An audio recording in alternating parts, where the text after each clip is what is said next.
Welcome to the Den, the Dark Entertainment Network. I'm the Gothic Rose, and this is the dark tale of the day.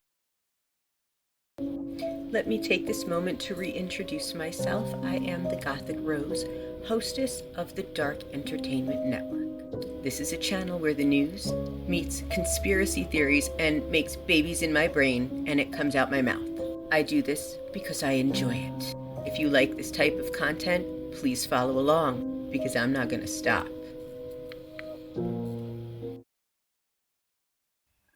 Welcome back, dear fiends of the Den, as we are continuing the haunted Hollywood history, and we're still in the Gilded Ages where vaudeville meets cinema.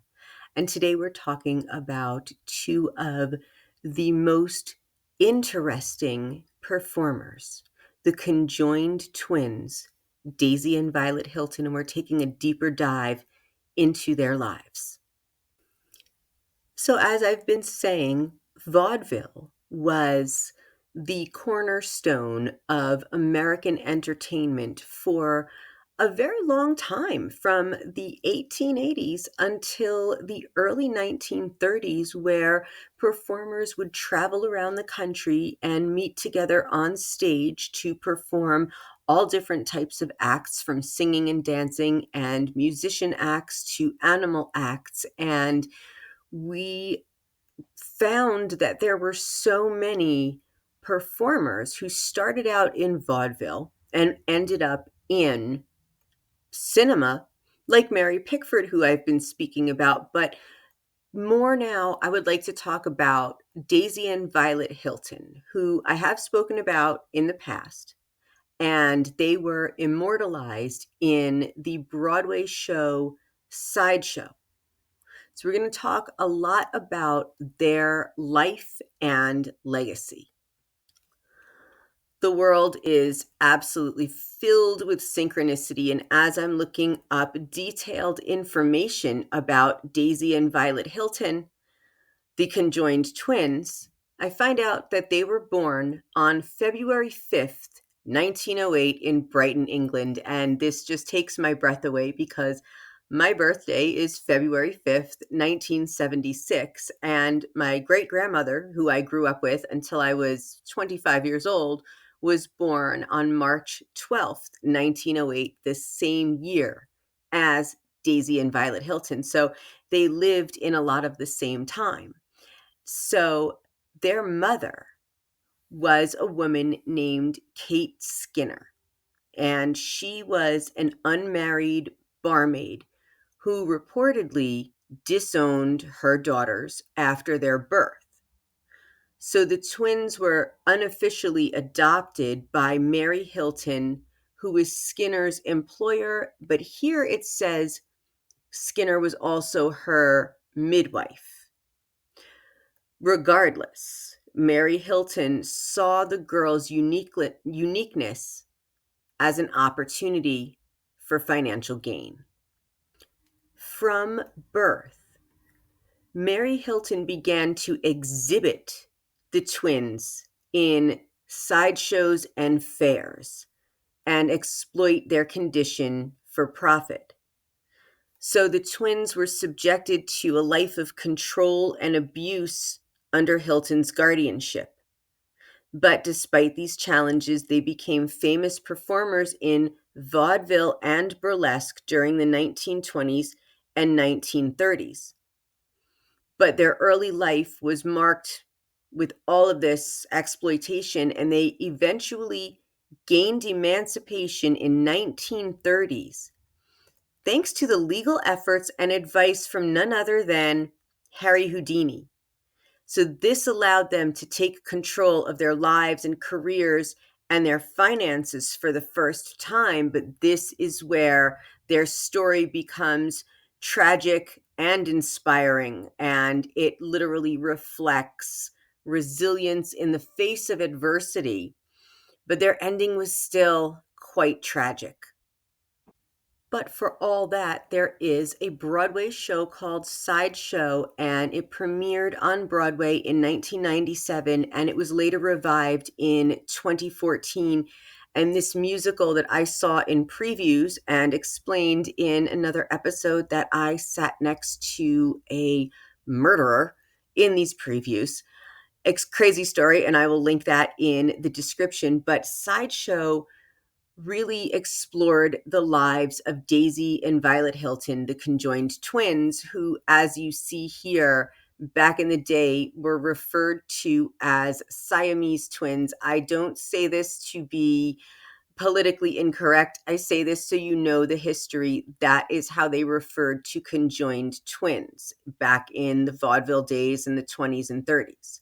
So the music of this musical was written by Henry Krieger and the lyrics by Bill Russell.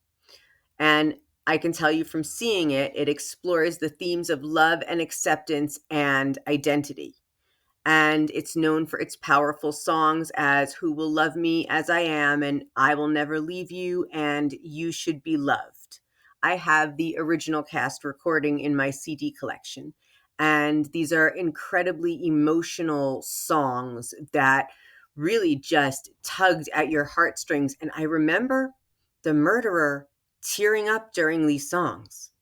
So this critically acclaimed show had a very short run its first time around, but it did come back in 2014.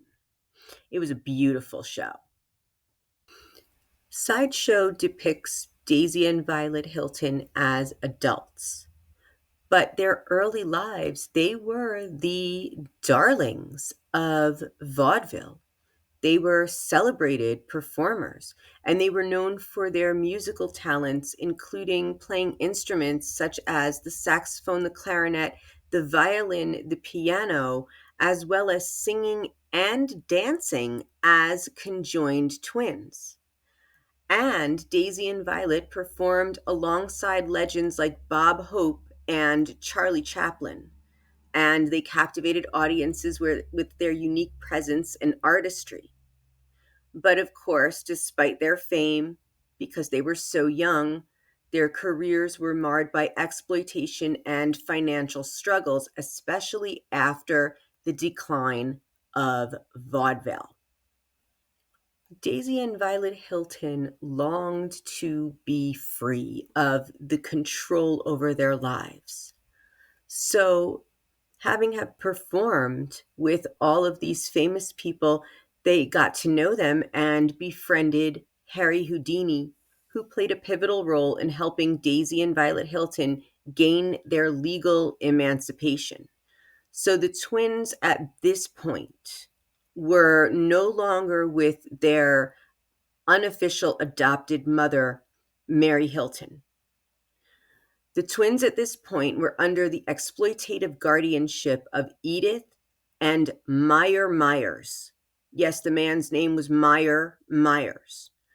And Edith and Meyer controlled their finances and lives. So Harry Houdini, known for his advocacy and performers' rights, advised the twins on how to navigate the legal system and secure their freedom. So Harry Houdini guided them and got them a lawyer and helped them. And the Hilton sisters successfully sued for their emancipation in the 1930s. So this was a huge legal victory for them that allowed them to take control of their career and finances for the first time. And this marked a very significant turning point in their lives. They were free. So Houdini's support was instrumental in empowering the twins to stand up against their exploiters, but they did not have a lot of life experience with dealing with money and finances and savings and how to do that. So they did have struggles. So gaining their freedom really was a little bit of their downfall as well, because they struggled heavily to manage their finances and careers independently. So they didn't have managers or agents or anyone protecting them. They were just under this very strict guardianship where they were exploited and basically just given what they needed to survive. But the decline of vaudeville left them with fewer and fewer opportunities. And then there was societal prejudice and even more exploitation as they tried to rebuild their lives. They had attempts at love and marriage, and they were met with legal and societal challenges. And their conjoined condition raised questions about the legality of their unions. So then this led to more financial hardships, and they eventually went to work on grocery stores to make ends meet. So they would sit at a stool at the checkout counter in a grocery store and check people out and give them change. So their lives started out in poverty, with their mom giving birth to conjoined twins and giving them away immediately. And their lives ended in poverty, and they passed away within 2 to 4 days of each other from complications from the flu. So, we're going to talk a little bit more about how they really struggled with just their own identities, because they went through with a couple of publicity stunt marriages, which actually could have been lavender marriages. So, check this out. Let's talk. So, later in life, Daisy and Violet Hilton had to resort to a lot of publicity stunts to maintain some sort of exposure for money. And as I said, they were not very good at managing their money or careers. So, what happened was they would get entangled in these marriage publicity stunts. And this was basically to just bring in society's fascination, and they also knew it would bring in the prejudice that they faced as conjoined twins. So Violet was married first to James Moore in 1936. Now, the whole story was widely publicized, but it was later revealed to be a staged event to generate media attention. Similarly, Daisy's brief marriage to Harold Estep in 1941 lasted only 10 days, and it was seen as a publicity move. And both unions were fraught with challenges, including all of this societal skepticism and legal complications, because their conjoined condition raised questions about the legitimacy of the marriages. So, the way everyone reacted to them, the press and everyone around them, was a mix of curiosity, exploitation, and oddly, judgment. So these ladies, Violet and Daisy, were celebrated as unique performers in a vaudeville sideshow, but they were also subjected to invasive scrutiny and treated as spectacles, not individuals. So their attempts at love and normalcy were often met with ridicule, highlighting the barriers they faced in seeking acceptance and autonomy. And the story remains a poignant reminder of the challenges faced by women who defy societal norms. Not that this was any of their fault, being born conjoined twins.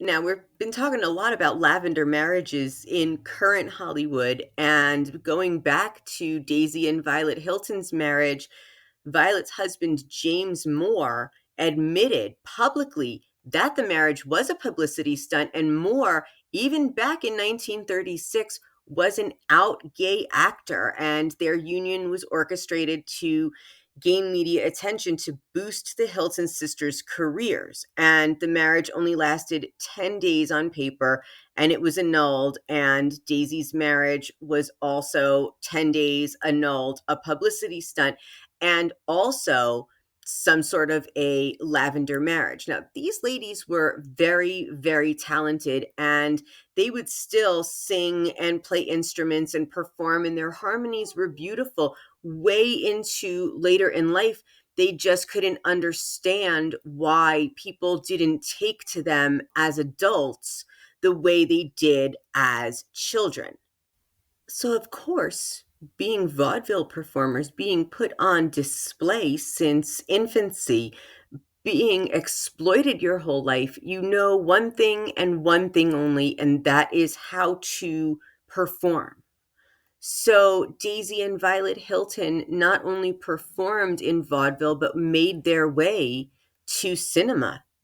And they had roles in the movie Freaks, the 1932 controversial movie that was banned in the UK, Australia, and Canada. And then another movie about their lives called Chained for Life in 1952. And this showcased their entire life, how they lived it as conjoined twins. So, Freaks, directed by Todd Browning, the Hilton sisters played themselves as a part of the sideshow circus community. And their characters were involved in a subplot where one of the twins was romantically pursued, highlighting their individuality despite their physical connection. And the film was really controversial at the time. It's a cult classic. I've seen it. I highly recommend it. And then in Chained for Life, this one I have not seen yet. I've got to go look for it. So the twins took on more dramatic roles and they played Dorothy and Vivian Hamilton. So they were actually acting in this movie. So the film's plot revolved around a murder trial where one twin was accused of killing her sister's lover. The story explored themes of justice and morality, questioning how punishment could be applied to one twin without affecting the other. So the movie incorporated elements of their real lives, including their vaudeville performances and struggles with societal prejudice. And these films remain significant for their unique characters and the way they brought attention to the Hilton sisters' extraordinary lives. So that is on my list, Chained for Life. I highly recommend Freaks. Highly recommend it.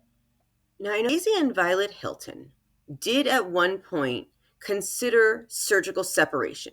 They were conjoined at the hip and buttocks. But at the time, medical experts advised against it because the procedure was deemed too risky. Now, because they were joined at the hip and buttocks area, this was right in the pelvis and they shared blood circulation, even though they didn't share major organs. So, the technology and surgical expertise of the early 20th century were not advanced enough to ensure a safe separation without endangering one or both of their lives. So, Daisy and Violet ultimately decided against pursuing separation, instead, choosing to embrace their unique bond and live their lives as conjoined twins, which in the end, because they shared a bloodstream and got sick with the flu, they died within days of each other. Daisy and Violet Hilton, born February 5th, 1908, passed away in January 1969, and it was just so tragic. As I've stated, this is what they called it back in the day. Both sisters contracted the Hong Kong flu while living in Charlotte, North Carolina. Now, Daisy succumbed to the illness first, and Violet, still physically connected to her sister, passed away roughly 2 to 4 days later, and their bodies were discovered in their home after they failed to show up for work at a local grocery store. So, because they shared bloodstream, one got sick and died, the other got sick and died. And there are many documentaries and stories that talk about what happened to Daisy and Violet Hilton. So, if you're interested, I have seen this documentary. It is fantastic. It is called Bound by Flesh. It's a 2012 documentary and explores the rise and fall of being exploited as sideshow attractions and becoming stars of stage and screen. It also talks about their relationship with Harry Houdini, their marriages, and their struggles for independence. So you can find more. There's YouTube videos, and you could find this video. It's called The Untold Truth of the Conjoined Hilton Sisters. And the story of the conjoined Hilton sisters. I will attach these in the comments or in the description, either one, and you will find out more about them. And they're just really just fascinating women of their time.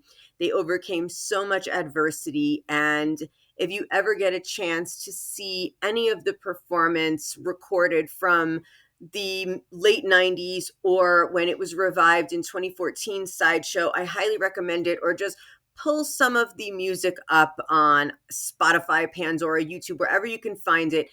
The songs are amazing and their lives were amazing. So thank you for joining me on this episode in the Den.